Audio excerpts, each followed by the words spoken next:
vous parler de qu'est-ce que c'est, vous verrez que c'est un jeu.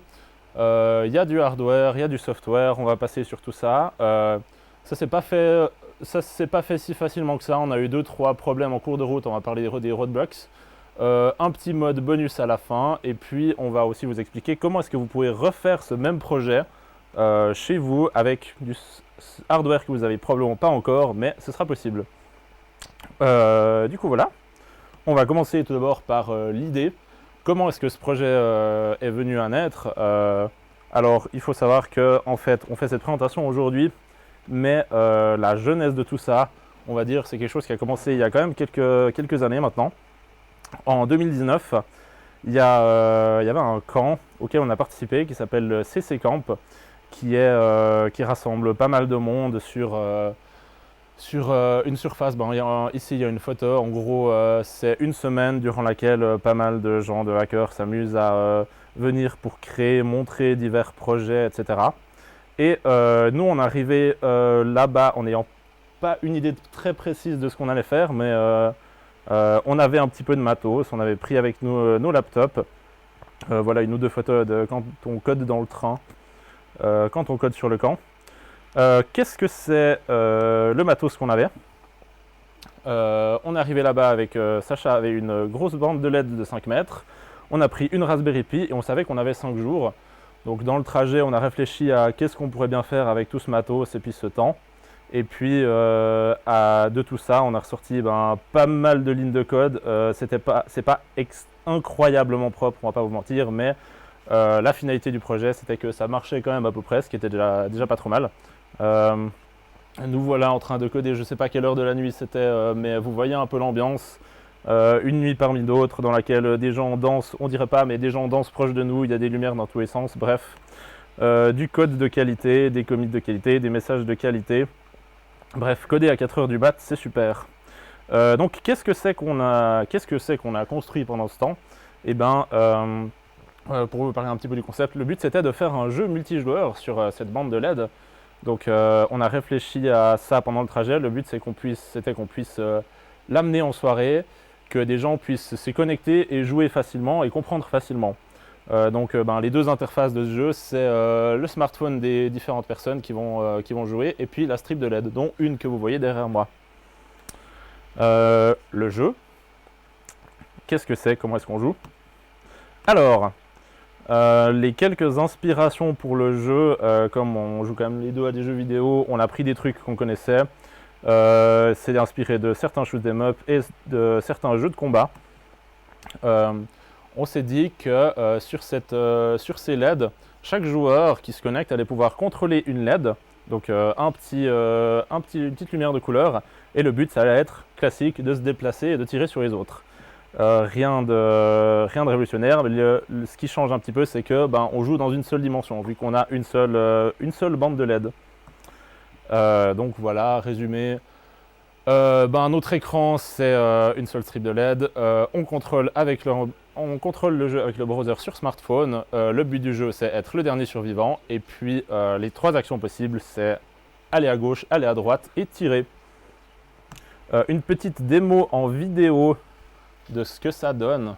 Là, on a une partie complète qu'on a fait sur l'instance que vous voyez là-haut. Chaque joueur contrôle une couleur différente. Là, il y en a 4. Le but, c'est de se tirer dessus.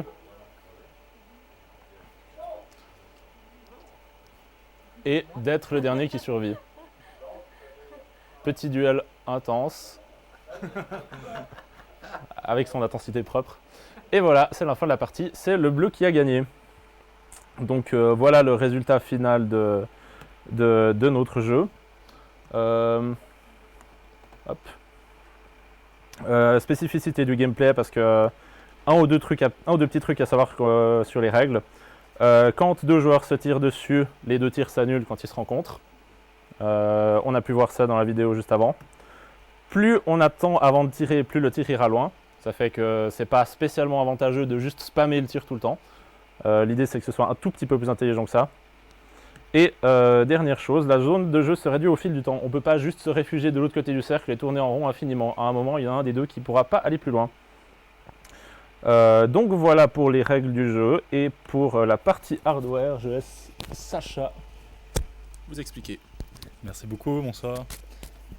Alors pour la partie hardware, comme l'a montré Kevin, c'est basé sur une strip de LED, une Raspberry Pi. Ça c'est des photos de la construction qu'on a fait pour l'install à FixMe. Donc il faut trouver une manière de fixer les LED sur quelque chose pour en faire un cercle. Donc là simplement on a pris des plaques d'alu qu'on a simplement boulonné ensemble, ensuite attaché les LED dessus avec des rilsans. Et voilà, ça c'était un peu prototype, on voit qu'il y a beaucoup de scotch avec une alim qui pend et la Raspberry Pi. Maintenant, si vous voyez ici, ou pour le stream, si vous venez une fois à FixMe, vous verrez qu'il y a la pie qui est sur la lampe, c'est un peu plus propre. Là, c'est plus propre que ça, voilà. Et en fait, simplement avec l'alu en le tordant, en fait, ça permet d'avoir un cercle assez facilement et pour pas trop cher. Du coup, voilà, c'est, je trouve, une bonne solution. Et après, juste suspendu avec des ficelles. Et en fait, du moment que vous arrivez à faire un truc à peu près rond, ça peut marcher. Et ensuite, pour la partie software, du coup, je vais vous montrer un peu l'architecture du logiciel. Donc, en gros, tout en haut, on a la partie client. Le client, c'est un client web. Donc, ça se joue dans le navigateur. Idéalement, sur smartphone, enfin, c'est fait pour smartphone en premier, mais ça marche très bien sur un ordinateur. Donc, on peut contrôler soit avec l'écran tactile, soit en cliquant soit avec les touches du clavier et la barre d'espace. Et le client, il va aussi gérer des sons. Donc en fait, quand on tire, quand il y a des projectiles, dans les menus, etc., on a des sons aussi pour avoir un peu plus d'interaction. Et voilà. Et ce client, du coup, il va communiquer. Donc il va recevoir en fait tous les fichiers statiques, enfin tous les fichiers du client par le serveur. Et il va aussi communiquer en WebSocket avec le serveur. Donc la partie serveur, en fait, qu'on voit là, gère vraiment toute la partie de l'état. Est-ce qu'on a déjà commencé une partie? Est-ce qu'on est dans l'attente? Est-ce que en fait, c'est game over et du coup on affiche qui a gagné, etc. Il va gérer les clients, donc qui est connecté en ce moment sur la partie pour créer les différentes LED pour chaque joueur, distribuer les couleurs, etc. Et puis on a une partie de paramètres, settings, donc qui nous permettent en fait on peut jouer avec les paramètres du jeu. On peut faire en sorte que les tirs vont plus loin, que les joueurs vont plus vite, ce genre de choses. Que la recharge aussi change. On pourrait créer d'autres modes de jeu. Dans cette partie serveur, si on descend un peu plus bas, on voit qu'il communique avec la partie lampe. Donc la partie lampe, on va en parler un peu plus tard. En gros, c'est juste pour faire des animations, des lumières sympas. Ce qui nous intéresse pour l'instant, c'est à droite la partie jeu, dans laquelle on va gérer les collisions, les projectiles, est-ce que le joueur il est vivant ou pas, les déplacements, ce genre de choses. Ensuite, la question, c'est que tout ça, pour l'instant, c'est que des objets et des informations qui sont sur une Raspberry Pi. On affiche pour l'instant rien sur les LED. Donc comment est-ce qu'on va afficher ces infos?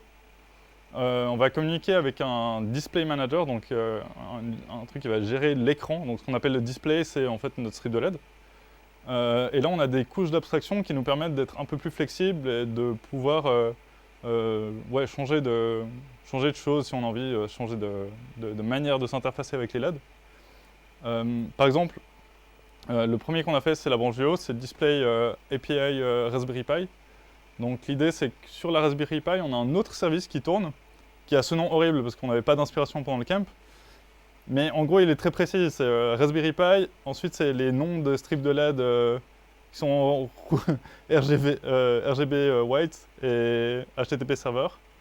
En gros, c'est un service qui est un peu séparé, qui va simplement recevoir les infos des couleurs et contrôler la strip de LED pour lui dire sur ce pixel, tu affiches du noir, sur celui-là, tu affiches du rouge, là, c'est du noir aussi, etc. Donc en fait, on a toute cette couche qui permet de simplement gérer l'écran, enfin les LED, et aussi, en fait, dans le Display Manager, on a des fonctions de dessin, on va dire. Donc dessiner un point d'une couleur, mais aussi dessiner une ligne dégradée. On a, on a aussi possibilité de faire des blends euh, entre plusieurs couleurs. Donc par exemple, si on a une ligne rouge et une ligne bleue qui se superposent, on peut dire qu'au milieu, bah, voilà, ça devient violet, etc. C'est des fonctions qu'on a créées dedans. Et récemment, on voulait essayer de faire aussi, d'utiliser WLED. WLED, c'est un programme qui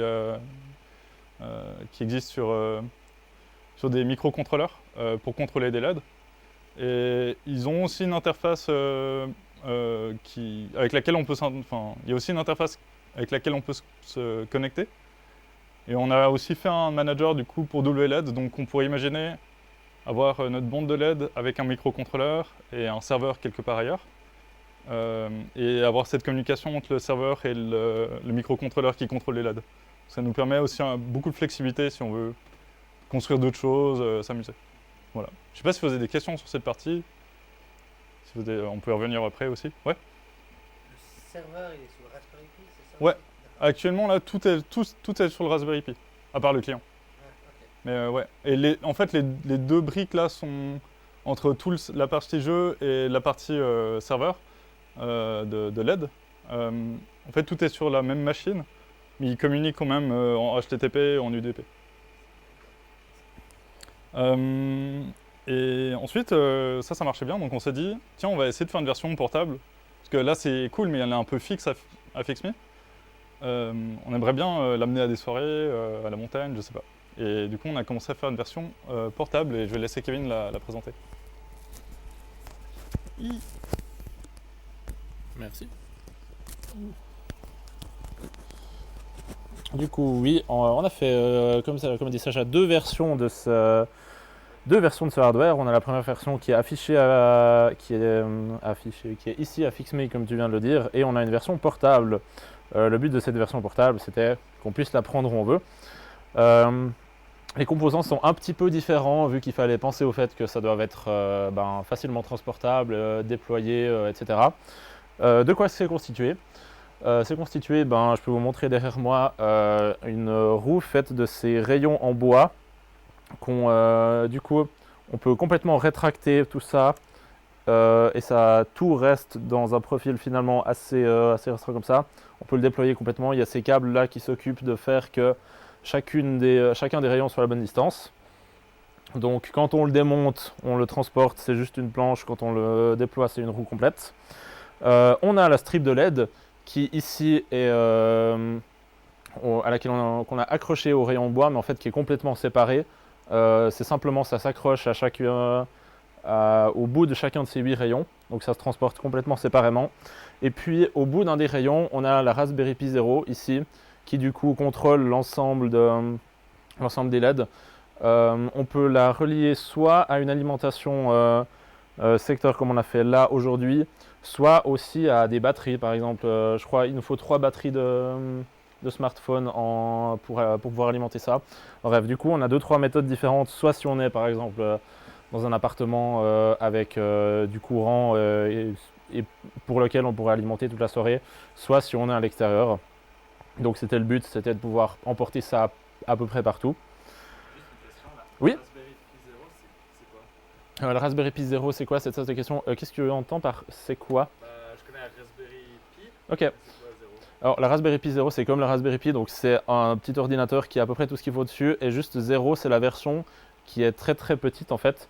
Le but c'était que ce soit le moins encombrant, le plus facile à transporter. On aurait pu mettre une Raspberry Pi standard, mais ça aurait pris 3 ou 4 fois la place ici, ça aurait été un peu moche, un petit peu plus difficile à accrocher, ça prendrait un peu plus de place. Enfin bref, l'idée c'était vraiment de tester avec le plus petit format possible, voir si on arrivait à faire que ça fonctionne quand même.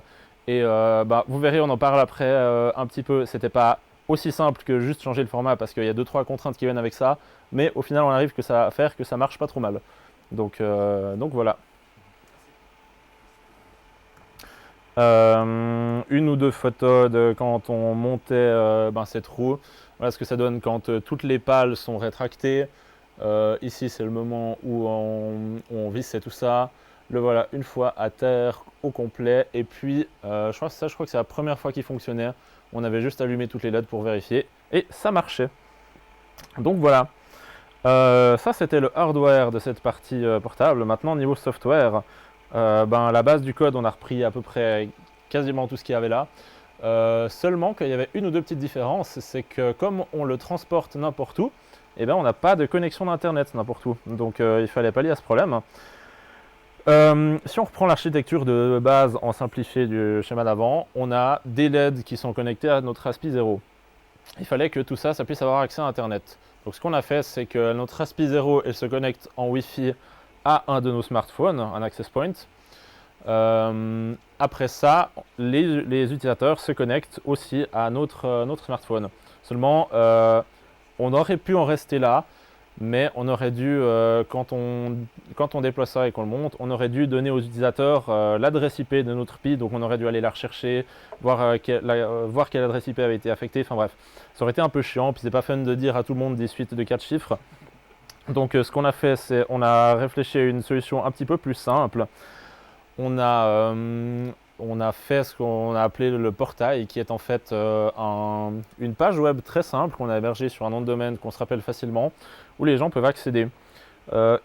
Comment est-ce que ça simplifie la connexion et qu'est-ce qui se passe? Eh ben, on a ce petit schéma où je vous montre les différents trucs qui se passent. Quand on monte la version portable, on a tout d'abord, une fois qu'on aura alimenté tout ça, la Raspberry Pi qui va faire un premier appel à notre serveur sur orbital.run où elle va donner son adresse IP locale.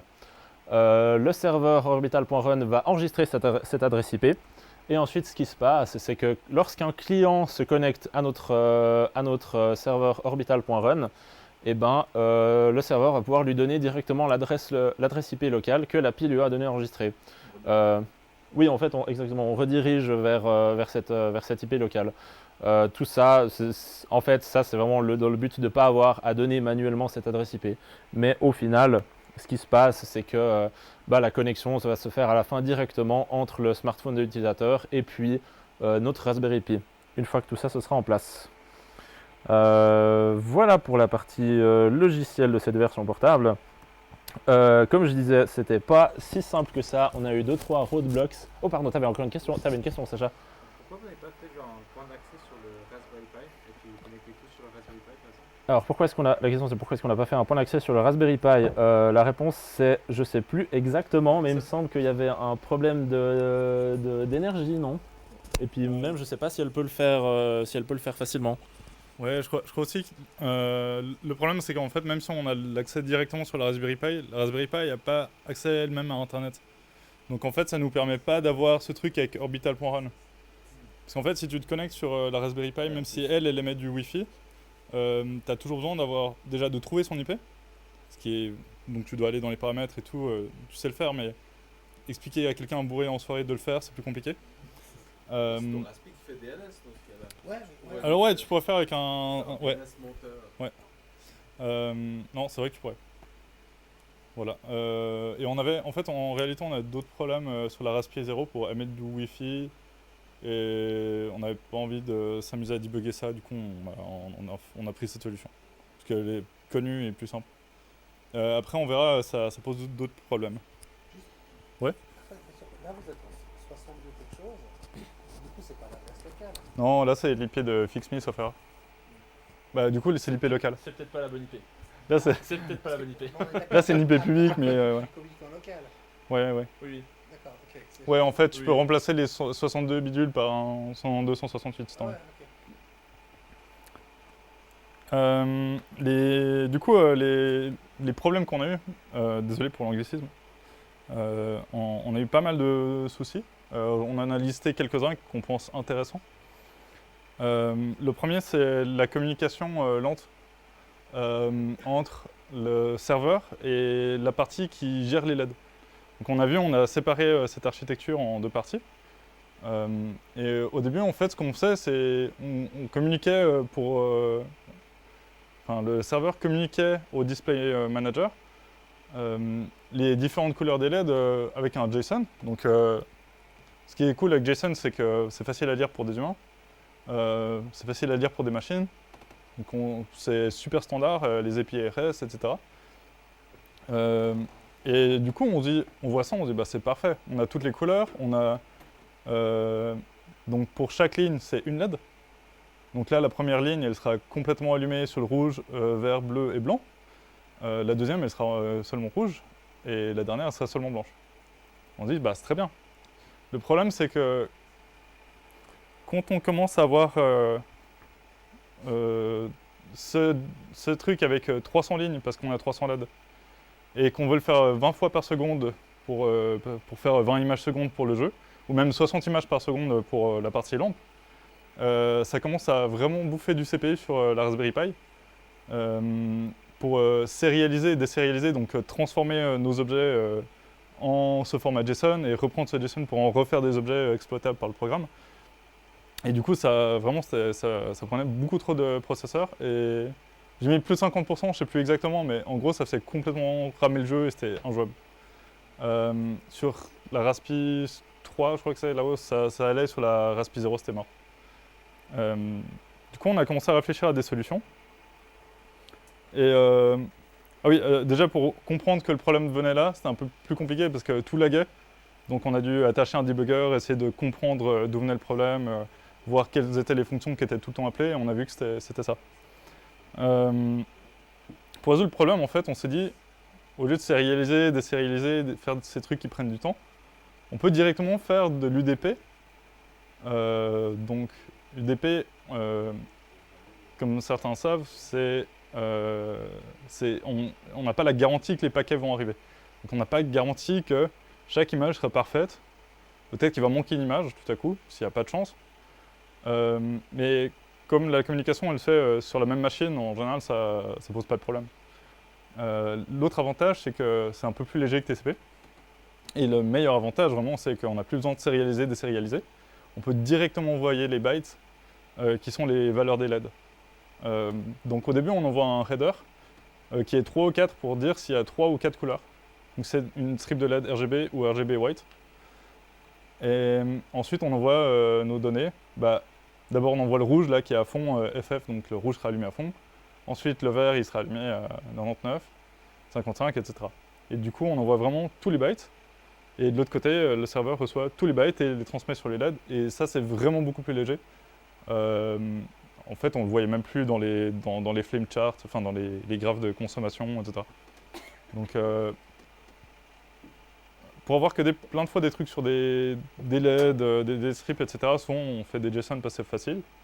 Mais en réalité, ça, je pense que c'est une vraiment plutôt bonne solution qu'on peut utiliser. D'ailleurs, il y a d'autres standards qui existent. Enfin, il y a un standard qui existe qui est presque pareil, qu'on a découvert plus tard, qui est utilisé par WLED. En fait, c'est simplement il y a 2 bytes de header et après c'est RGB white, RGB white. Du coup, c'est facile de faire la gestion de WLED dessus.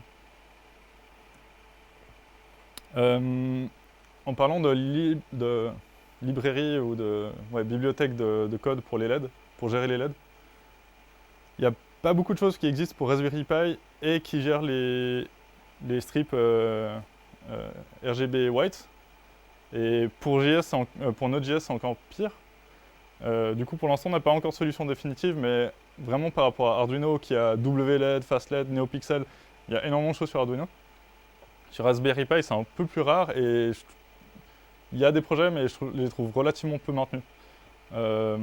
C'est un peu dommage, mais voilà, je pense qu'il y a encore des choses à faire là-dedans. Après, il y a des gens qui font du micro-Python, et du coup, on peut le faire tourner en Python sur les Raspberry. Après, c'est pas forcément super performant non plus par rapport à des trucs comme FastLED. Du coup, oui, mais Sacha, t'as cherché sur Google?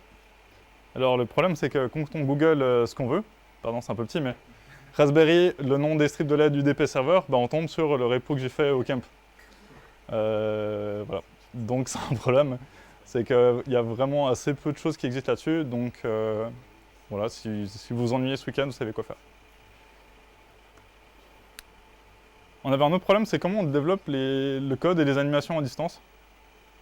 Au début, on venait tout le temps à FixMe pour voir comment ça marchait, les bugs, etc. Mais après, on revenait à la maison, on ne pouvait plus rien faire.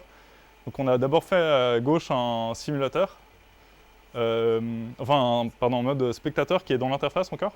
où on peut voir les différents joueurs et le jeu. Et après, on a fait carrément un simulateur où, en fait, le display manager, comme on l'a vu sur le graphe avant, le display manager, il va envoyer toutes ces datas au serveur de LED. Et ce serveur de LED, en fait, s'il ne tourne pas sur une Raspberry Pi, il va dire « Ah, mais du coup, je ne peux pas avoir de LED ». Du coup, il va créer un serveur web qui affiche ces LED dans un browser. Et du coup, ouais, ça permet vraiment d'avoir... là, j'ai filmé mon écran à l'arrache, mais on s'amusait à le faire en 3D, puis c'était rigolo. Mais en gros, c'est vraiment chaque pixel, c'est une LED. Le truc au milieu, c'est pour faire joli. Et voilà, on voit qu'on peut jouer Orbital dessus. Et du coup, ça nous permettait de debugger, essayer des nouvelles choses directement sur ce simulateur.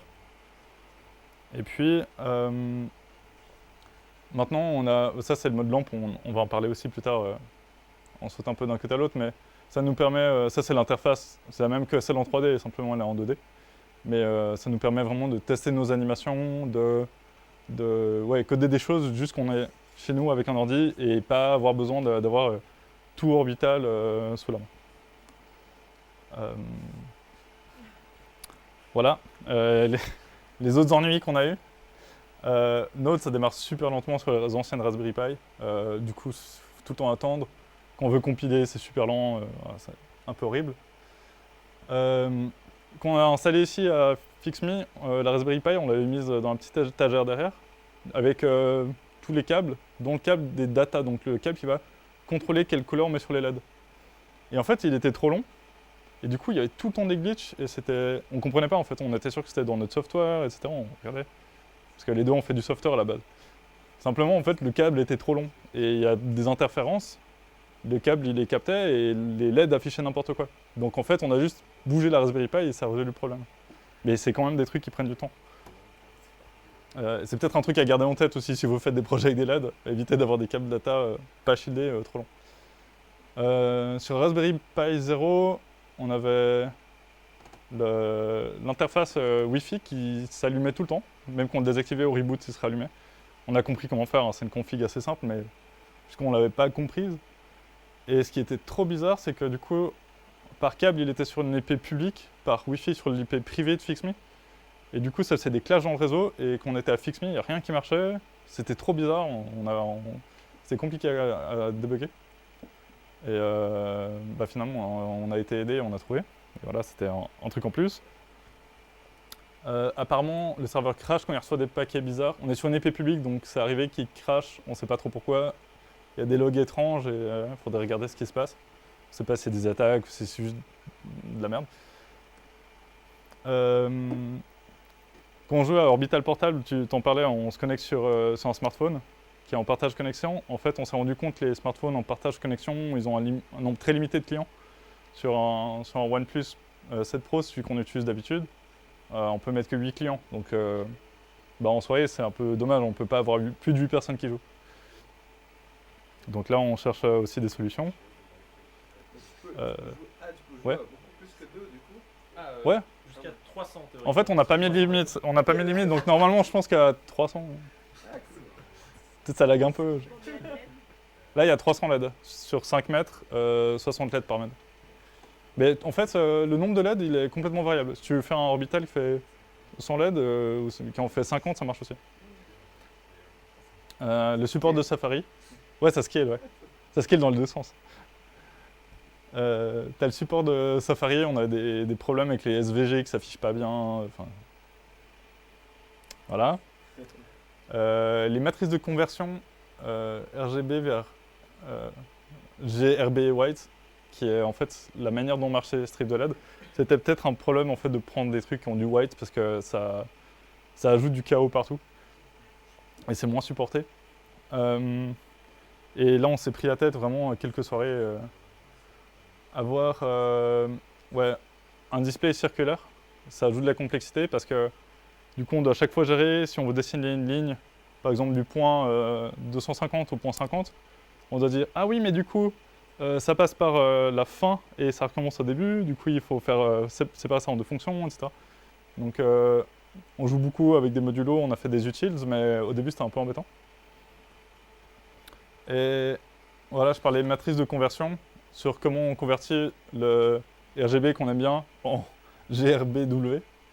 Et puis en fait, on voit les shifts, si vous avez déjà fait des trucs du genre, c'est assez classique. Sauf que les valeurs, c'est genre, on prend d'abord le I plus 1, ensuite I plus 2. Puis en fait, il y a pas vraiment, on a vraiment du mal à voir la logique. En bas à gauche, il y a un I moins 1. En fait, c'est parce que dans le tableau, si on regarde, on a GRB white, etc. Et en fait, c'est un casse-tête à faire. Enfin, moi, ça m'a cassé la tête. Mais Ça a l'air. peut-être ça vous semble intuitif, mais vraiment, c'était horrible. On ne comprenait pas pourquoi ça marchait pas. Et vraiment, au bout d'un moment, en se posant à une table et en notant tout ça et en essayant de comprendre, bah, on a compris comment ça devait marcher. Mais les trucs avec des indices qui moins 1 en fait, qui vont rechercher la valeur d'avant et tout, c'était un peu une tuerie. Et à part ça, ce code, je l'ai retrouvé beaucoup plus tard en fouillant dans les trucs de... Je sais plus si c'était WLED ou Notlib.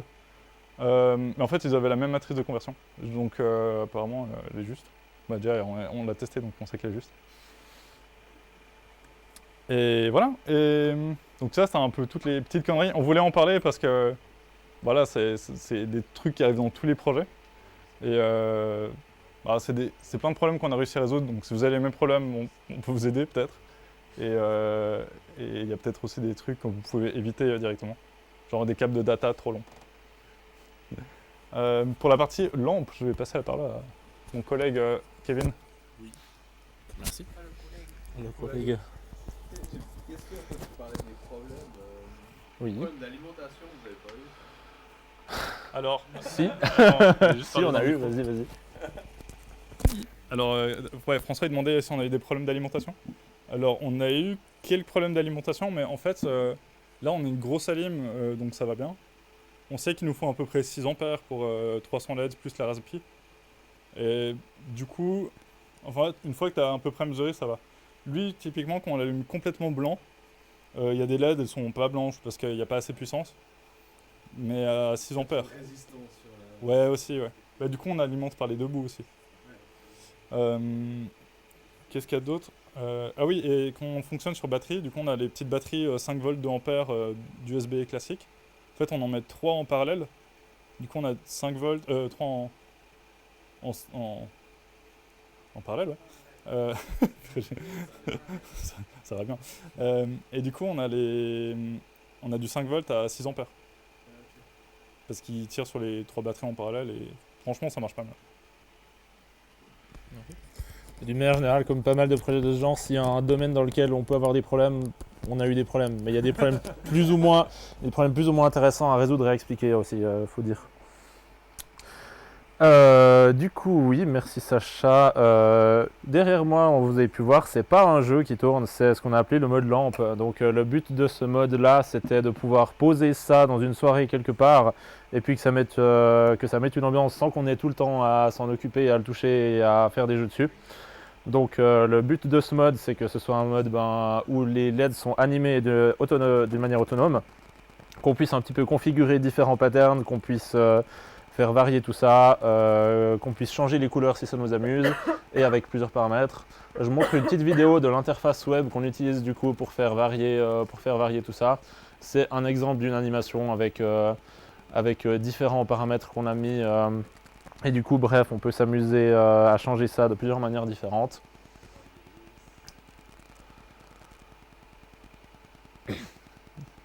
Voilà, bref, il y en a bien quelques-unes. Celle qui est derrière moi, par exemple, je peux la changer en live si ça marche. Oui, ça marche avec mon smartphone. Je remarque que c'est pas la dernière version, on n'a pas toutes les animations dessus, mais d'une manière générale, on peut faire, on a des trucs classiques, des trucs qui ressemblent à du feu. Attention, ça va piquer un petit peu les yeux. Je vais vite changer. On a celle-ci qui fait des trucs un peu à la Matrix. Enfin bref, on s'est amusé. On peut changer les couleurs. Je peux malheureusement juste pas vous montrer mon smartphone là maintenant, mais on peut paramétrer les couleurs, on peut faire des dégradés, on peut faire... bref, on s'est bien amusé. Donc, là c'est un peu violent ça, je change, pardon. Je vais remettre le feu, je crois que c'était pas mal. Il faut qu'il y a François qui joue avec l'autre, c'est pour ça. Ah, en plus. C'est possible de remettre une animation plus calme sur celle-là, ce serait pas mal, je pense. Merci. Oui, voilà. Ce mode lampe. Donc, d'une manière générale, ce qui se passe quand on la porte en soirée ou qu'on arrive ici, c'est que les gens font quelques parties au début et puis qu'après, on la laisse pendant la plupart du temps en mode lampe. C'est assez classique. On a juste fait une petite liste des événements et des endroits auxquels on a déjà apporté le truc portable. Ça marchait plus ou moins bien au début, ça marche quand même de mieux en mieux. C'est pour nous un petit récap de où est-ce qu'on l'a apporté et combien de personnes il y avait à ces événements. Alors, comme on disait, malheureusement, le nombre de joueurs max, c'est toujours 8. Donc, au début, on faisait ça chez des potes, chez des petites soirées. À des petites soirées, ça marchait assez bien. On a essayé de l'apporter à des plus grands événements et ça marchait bien aussi, mais on n'y a pas trop joué parce que, vu le nombre de personnes, c'était pas tellement possible. Mais voilà, quelques photos, quelques vidéos de qu'est-ce que ça donne. Ouais, je peux effectivement mute. Bref, voilà. Donc, on peut le poser par terre, mais c'est aussi tout à fait possible de le suspendre avec une ficelle. Enfin bref, c'est assez léger, hein, c'est du bois, c'est de la ficelle, donc ça se pose à peu près où on veut et comme on veut. Donc voilà pour le mode lampe. Et puis je te laisse. Oui. Voilà, donc ça c'est à peu près le statut actuel du projet. Maintenant, je vais rapidement parler un peu de la suite du projet et conclure. Les différents points qu'on a envie de continuer, c'est trouver une meilleure lib pour contrôler les LED. On a 2-3 problèmes avec la lib actuelle. Le bleu, il n'est pas tout à fait bleu, enfin il y a des trucs bizarres. Et puis aussi, c'est compliqué de gérer tous les strips de LED possibles. On a envie de pouvoir switcher facilement sur des LED RGB ou aussi mieux gérer le white, enfin ce genre de choses. Pourquoi pas WLED, faire un genre de WLED pour Raspi. C'est de cloner le projet, il faut regarder comment c'est possible. Ou alors utiliser carrément directement WLED avec un microcontrôleur et une Raspi à côté en parallèle. Ça se fait aussi. Voilà, on n'a pas encore la solution. Augmenter le nombre de clients sur Orbital Portable pour les soirées. Donc ça peut se faire avec un AP ou voilà. Améliorer le jeu, ajouter des modes. Parce qu'en fait, on a beaucoup avancé sur le mode lampe parce qu'on aimait bien, et puis c'est un peu le truc qu'on voit le plus souvent. Mais on a envie que le jeu il soit un peu plus fun encore. Ajouter des choses, des bonus, des trucs du style. Et puis quelque chose qu'on a envie de tester aussi, c'est les positions subpixels. Actuellement, les joueurs sont forcément sur une LED ou celle d'à côté. Donc on a des positions qui sont entières. En fait, on se demande si on arrive à avoir des positions qui sont entre deux en allumant plus ou moins 2 LED et en jouant sur les nuances. Donc peut-être comme ça on pourrait avoir un truc un peu plus fluide. Après, on ne sait pas si ça sera précis ou pas. Voilà, c'est à tester. Quelque chose que j'ai pas mis dans la liste non plus, c'est de pouvoir faire en sorte de... Comment dire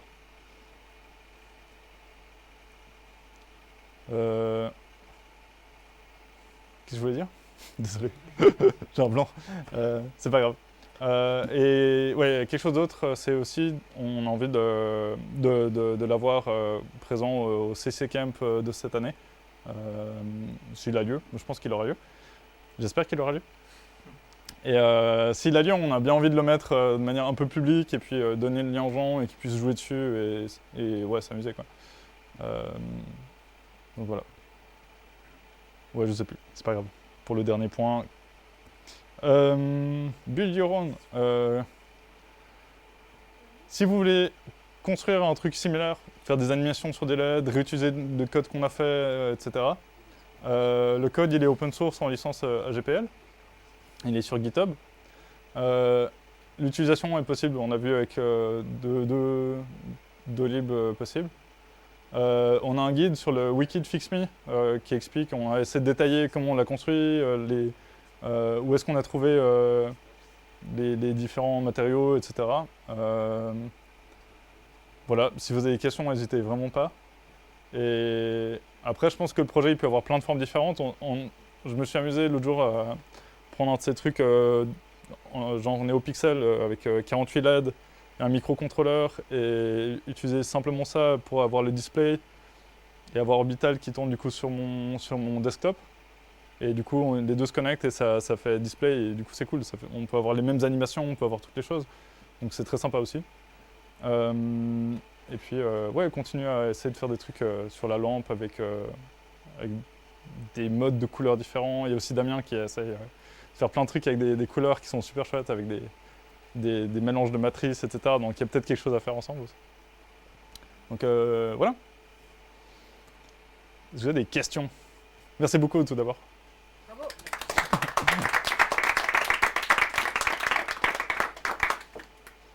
Vous avez des questions sur... J'ai peut-être pas bien compris, mais au niveau du hardware, c'est des strips très spécifiques qu'il faut avoir ou ça marche à peu près sur n'importe quoi? Non, ça marche à peu près sur n'importe quoi. Nous, on utilise des strips qui sont vert, rouge, bleu, blanc. Mais en fait, tu as tout ça dans la même LED. Et on utilise ça comme strip de LED parce que c'est chouette d'avoir le blanc parce qu'en fait, je l'utilise en mode lampe et ça fait une lumière blanche plus cool, etc. Moi, j'aime assez bien ça. Après, ça marcherait tout à fait aussi sur des LED RGB.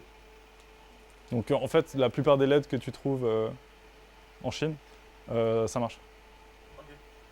En fait, c'est juste ce qu'il faut prendre en compte, c'est que si tu en prends d'autres, tu risques de devoir coder toi-même le soft pour que ce soit compatible ce que toi tu as fait en fait.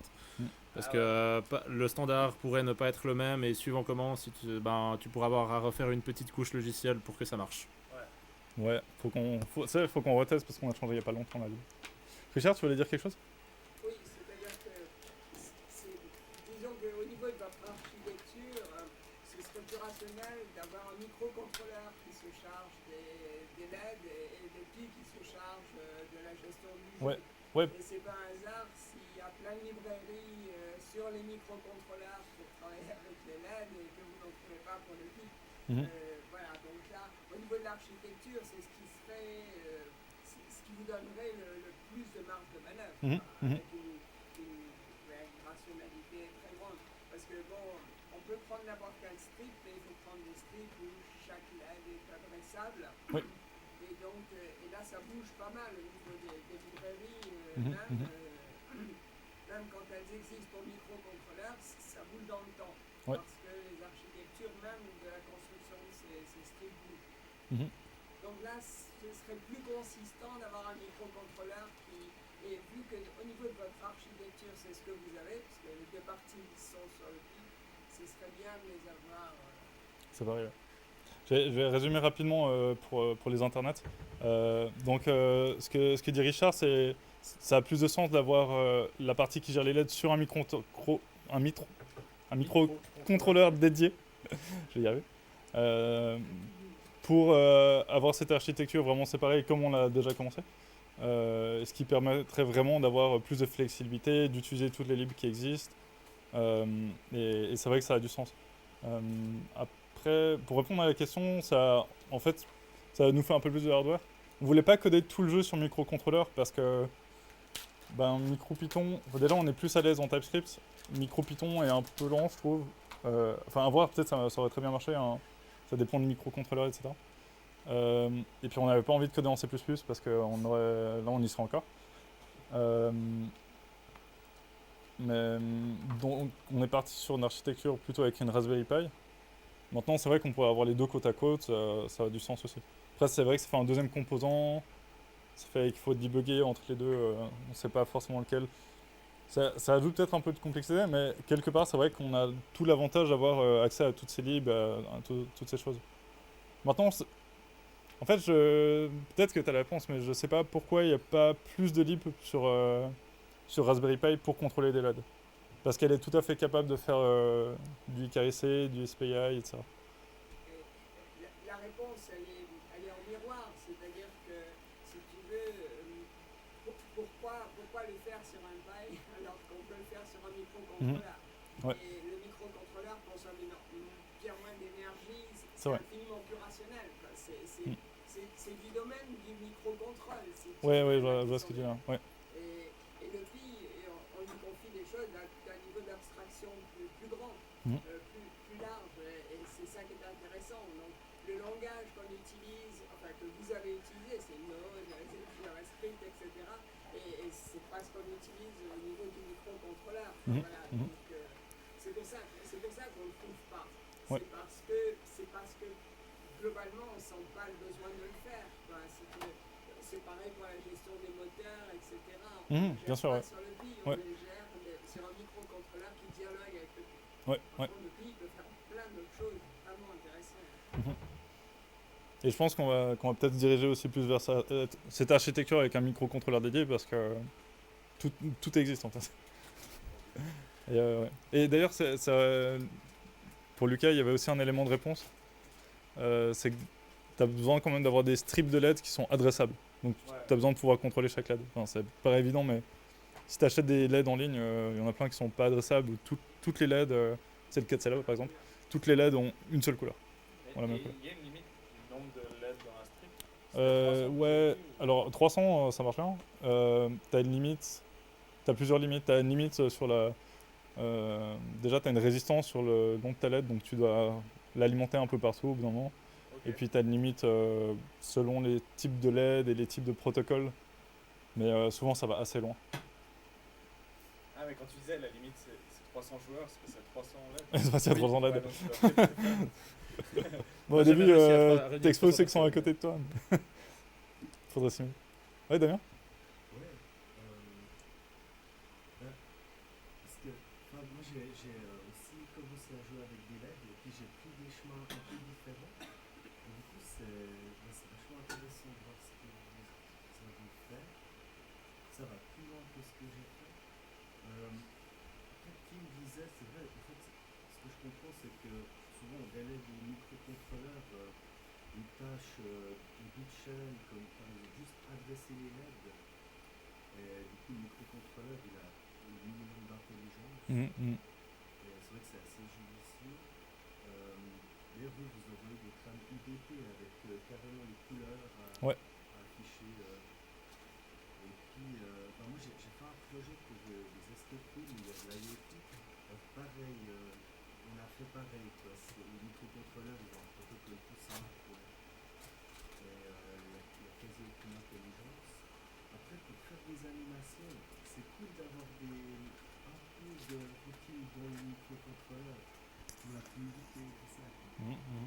Et puis, alors moi aussi, je voulais pas faire du C++ parce que je suis beaucoup trop lazy pour ça. Et puis, du coup, j'ai essayé, je suis parti au micro-Python. Ouais. Alors, ce que j'ai trouvé cool, c'est que du coup, c'est interopérable avec Python parce que voilà, c'est rétro-compatible au boulot. Et du coup, j'ai fait tourner. Moi, j'ai décidé de faire du calcul matriciel pour les animations. Donc, c'est assez léger à faire tourner sur un ESP, mais c'est vite plat en mémoire et puis ça peut être long. Mais comme c'est du micro-Python, je peux faire tourner sur un Raspberry. Et du coup, là, il y a la vitesse. Et tu disais, pourquoi il n'y a pas plus de livres au micro-Python? Moi, ce que j'ai trouvé, sur Raspberry, moi, ce que j'ai trouvé, c'est le NeoPixel, qui est du Python micro-Python, qui est en fait assez libre parce qu'il se base sur d'autres livres pour pouvoir accéder aux jeux vidéo, DCL et tout. Ouais, en fait, j'ai l'impression qu'il y a pas mal de ces libres justement qui, au final, se basent sur quand même des choses en C. Même les libres qu'on trouve en Python, là on a trouvé aussi genre, en libre en JS. Derrière, c'est souvent des trucs en C qui sont plus bas niveau, qui permettent de gérer la clock des LED et ce genre de choses. Ouais. Le binding avec des. Ouais. Et ouais, finalement c'est assez cool de faire des composants qu'on peut après. Typiquement le composant qui reçoit de l'UDP, c'est vrai que ça peut commander avec n'importe quoi. Ouais, exactement.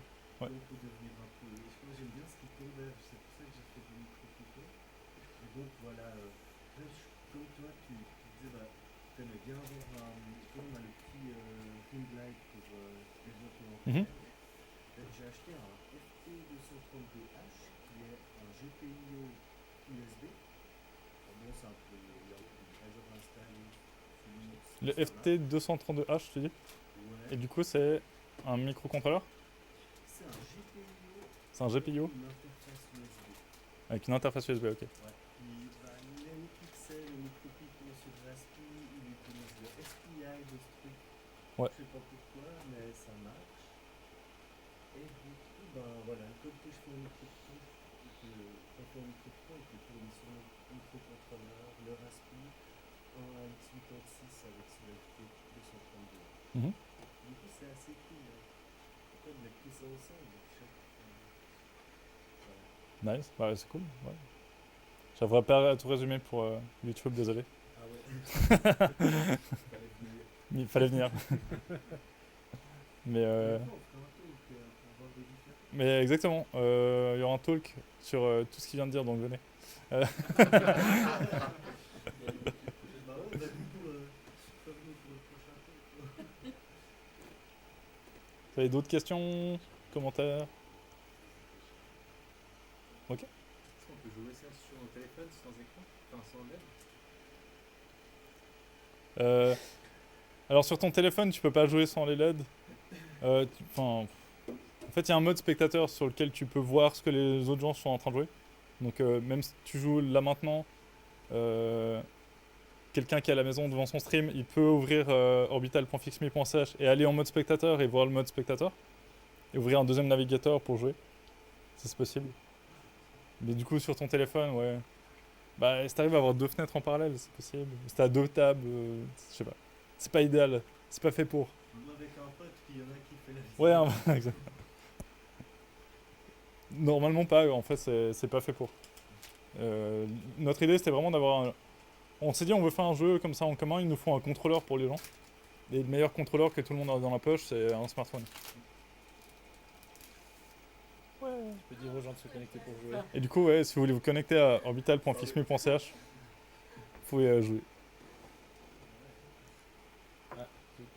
Merci à tous. Et à toutes.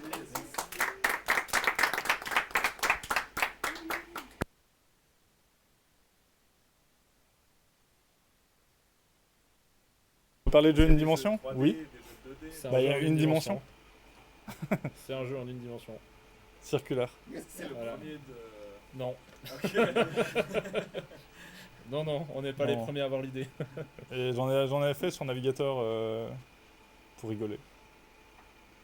Et du coup, vous parlez d'amélioration de gameplay. Est-ce qu'il n'y aurait pas d'inspiration dans d'autres jeux à une dimension? Je connais pas beaucoup de jeux à une dimension. Ouais, en fait, le problème des jeux à une dimension, c'est qu'ils ont quand même peu d'attrait. Graphiquement, Ouais. graphiquement, ça reste limité. Voilà. Tu vois, tu dis même les premiers Super Mario, il n'y avait pas beaucoup de pixels, mais c'était déjà, t'as déjà un personnage, il y avait déjà Au moins deux quelque chose. dimensions, quoi. Ouais. c'est ça.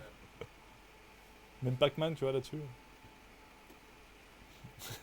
Est-ce qu'on pourrait le faire en 3 enfin, mettre 3 bandes de LED l'une sur l'autre pour L'une au-dessus de commencer l'autre. à faire de la profondeur? Ouais, du coup, ouais, tu pourrais. 2D. Oui, on pourrait, et on va pas le faire. Mais ça devient vachement plus compliqué. Ça s'appelle l'avantage de la monodimension. Voilà. Ah, est-ce qu'il y a des... Romain, est-ce qu'il y a des questions sur le chat? Non, Ok. non. Oh.